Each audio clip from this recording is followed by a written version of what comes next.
Bonjour tout le monde, je m'appelle Mohamed Chat, bienvenue dans cette nouvelle vidéo dédiée toujours à la cybersécurité. Je reviens avec une question qu'on me pose très souvent pour les gens qui souhaitent faire carrière dans la cybersécurité. Donc que ce soit c'est-à-dire des étudiants qui souhaitent faire leur choix en termes de, c'est-à-dire en diplôme et en certification pour faire carrière par la suite dans la cybersécurité, ou bien des gens qui sont déjà en activité et qui souhaitent se convertir vers le domaine de la cybersécurité. Donc il y a déjà cette question qui revient très souvent, est-ce que je dois faire un diplôme ou bien une certification professionnelle dans le domaine? Donc avant de répondre à cette question, j'aimerais bien poser la question, pourquoi voulez-vous faire de la cybersécurité? Donc il faut faire les choses déjà pour les bonnes raisons. Pour moi, c'est-à-dire les bonnes raisons, c'est c'est être déjà donc un passionné de la cybersécurité.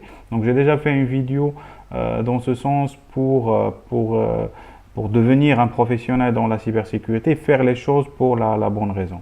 Donc parmi ces bonnes raisons, c'est devenir un expert, c'est déjà très très satisfaisant, c'est-à-dire avoir un métier de la sécurité et gagner de l'argent avec ce métier. C'est ça en fait pour moi la bonne raison pour faire de la cybersécurité. C'est un domaine passionnant qu'on peut faire, qu'on peut percer, qu'on peut devenir un expert dans ce domaine et bien sûr gagner de l'argent. C'est ça la bonne raison.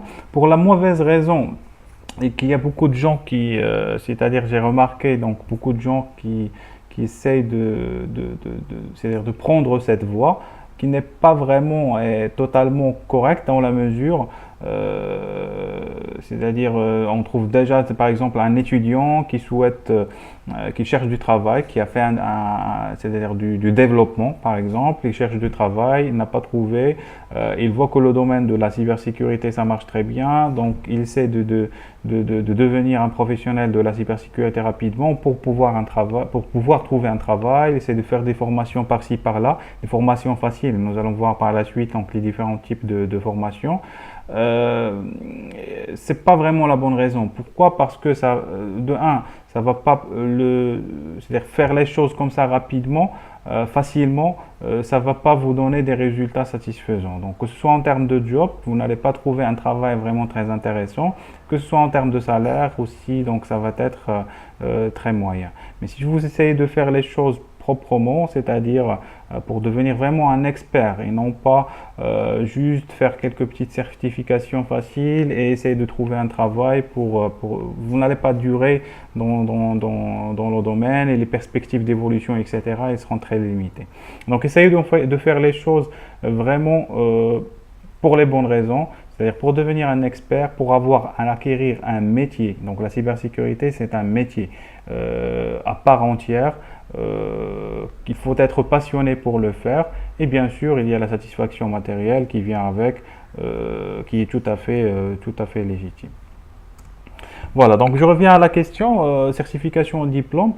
Donc déjà, il y a trois types c'est-à-dire de formation, éducation et sensibilisation. Donc quand on dit certification au diplôme, etc., donc j'aimerais bien éclaircir ces trois volets, c'est-à-dire la formation, l'éducation et la sensibilisation qui sont totalement différents. Donc pour la formation, c'est ciblé, c'est-à-dire c'est pour quelqu'un qui souhaite faire par exemple carrière dans le pen test, donc il va faire une formation spécifique à ce domaine. Quelqu'un qui souhaite faire du management de la cybersécurité, de la sécurité des systèmes d'information, il va faire une formation spécifique à ce domaine. Donc généralement, il est dédié pour des gens qui sont déjà en activité et qui souhaitent avoir une expertise dans un domaine bien défini. Contrairement à l'éducation c'est beaucoup plus académique et c'est général. C'est-à-dire vous allez trouver un master par exemple en système d'information, vous allez étudier pas mal de spécialisations c'est-à-dire dans le programme d'un master ou bien d'un programme d'un cycle d'ingénieur. Donc l'éducation c'est général, la formation c'est spécifique et il y a aussi la sensibilisation qui est dédiée pour tout le monde. C'est pas vraiment un niveau très élevé, c'est pour sensibiliser c'est-à-dire une population pour un sujet bien spécifique. Donc on trouve la sensibilisation à la sécurité, la sensibilisation à la continuité d'activité, etc., etc. Donc ces trois volets de la formation, il y a une grande différence et ça dépend du besoin. Donc si vous voulez exceller dans un domaine donné spécifique, il faut s'orienter vers la formation. Si vous voulez donc avoir, c'est-à-dire les bases pour un domaine plus large, donc il faut faire de l'éducation et bien sûr la sensibilisation. C'est juste pour avoir une idée générale et pour pouvoir avoir c'est-à-dire pour avoir les informations de base sur un sujet bien spécifique. Donc c'est ça les formations, éducation et sensibilisation. Donc pour revenir à notre question, certification au diplôme, moi je dirais qu'il faut avoir un diplôme. Pour faire carrière dans la cybersécurité, il faut avoir un diplôme. Donc il ne faut pas croire que surtout en fait ici, c'est-à-dire que ce soit au Maroc, en France, etc., il faut avoir un diplôme académique. Donc il faut le faire.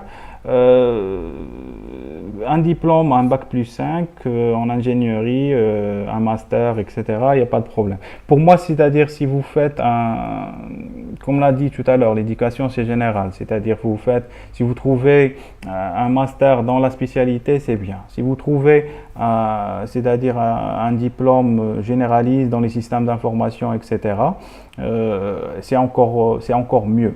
Donc je vous dirai pourquoi, parce que pour la cybersécurité, il faut bien avoir, c'est-à-dire des connaissances dans tous les domaines des systèmes d'information. C'est-à-dire un diplôme généraliste, c'est vraiment parfait, contrairement à ce qu'on pense.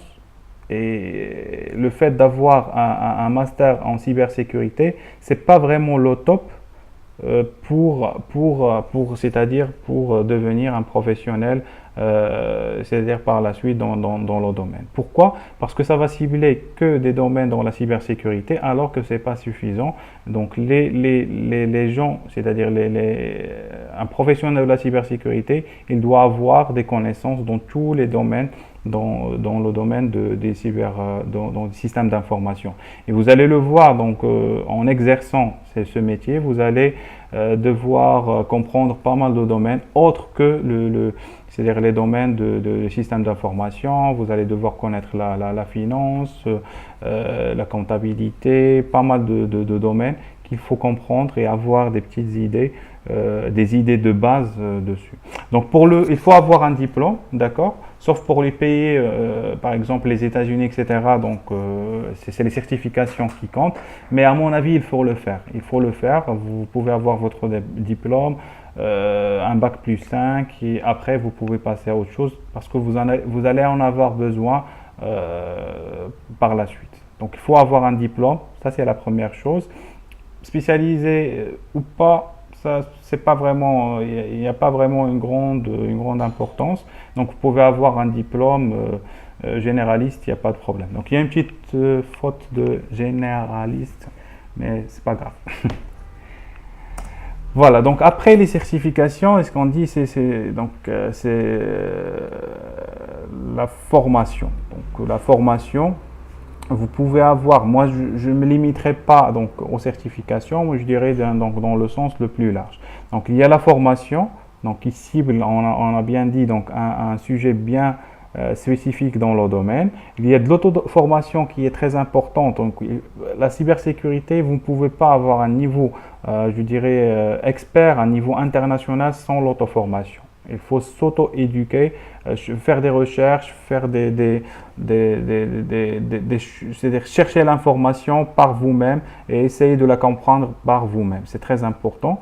Il y a des formations certifiantes, des formations non certifiantes aussi. Il y a les séminaires. C'est très important de faire ça. Pourquoi? C'est-à-dire pour avoir des connaissances, c'est sûr, mais aussi pour avoir c'est-à-dire pour échanger avec d'autres professionnels dans le domaine. Ils vont vous donner des idées, ils vont vous donner de nouvelles approches, autres que c'est-à-dire les informations techniques proprement propres à la cybersécurité. Donc l'échange, c'est-à-dire les formations non certifiantes, certifiantes, les séminaires, etc., c'est beaucoup plus pour les échanges et pour avoir de nouvelles approches, de nouvelles idées, pour améliorer encore plus son parcours. Il y a un autre point très important que j'aimerais partager, c'est que pour les formations, il faut toujours cibler, pour les certifications, il faut toujours cibler les certifications, les top certifications dans le domaine. N'essayez pas de faire des certifications comme ça rapidement, etc. Sinon, vous pouvez faire une petite formation, une journée, 12 journées, des séminaires, etc. Faire de l'auto-formation, c'est très bien. Faire des certifications qui n'ont pas une valeur, que ce soit en termes de contenu, que ce soit en termes c'est-à-dire de valeur sur le marché du travail, vous allez perdre votre argent et vous allez perdre aussi du temps inutilement. Donc il faut cibler des certifications bien reconnues dans le domaine au niveau international. Donc il y a la CICSP, donc c'est une certification très très reconnue, donc niveau expert. Il y a également l'OSCP et l'OSCE, donc professionnel et expert. Il y a la CISA, il y a l'ISO 27001 pour tout ce qui est SMSI, etc. Il y a le CISM, donc c'est des certifications qui nécessitent beaucoup de travail pour les préparer, mais ils sont reconnus au niveau du marché. Et n'essayez pas de faire 36 000 certifications, donc deux certifications de ce calibre, deux voire 3 grands maximum, dépendamment du besoin et dépendamment de votre orientation. Et puis voilà, c'est largement suffisant pour avoir un bon profil. Donc, pour récapituler, il faut avoir un diplôme, c'est très important, d'accord? Pas forcément dans la spécialisation de la cybersécurité. Il faut aussi faire des certifications spécifiques selon les orientations que vous voulez. N'essayez pas d'avoir des tonnes et des tonnes de certifications. Ne faites pas la collection des certifications et des diplômes. Juste un seul diplôme, un master ou un diplôme d'ingénieur, 2 ou 3 certifications. C'est-à-dire parmi les tops dans le monde, dans le domaine, d'accord? Donc 2, 3 grands maximum, dépendamment de votre besoin. Il faut s'auto-éduquer, il faut chercher l'information, essayer de la comprendre par vous-même. Et bien sûr, il faut avoir un bon réseau, donc à travers des séminaires, des formations, etc., pour échanger vos points de vue sur les différents sujets et tout. Voilà, donc là c'est ça mon avis sur le sujet. Donc très prochainement, donc le livre, l'essentiel PCA, il est en édition. Donc ça va sortir dans les jours qui viennent. Ça sera disponible donc en format électronique, format papier également. Donc n'hésitez pas à nous rejoindre sur MCS CyberSec, sur notre page Facebook. Abonnez-vous à la chaîne, donc il y a d'autres contenus qui vont venir, des contenus toujours dans la cybersécurité et le plan de continuité d'activité. Merci beaucoup et à bientôt. Ciao.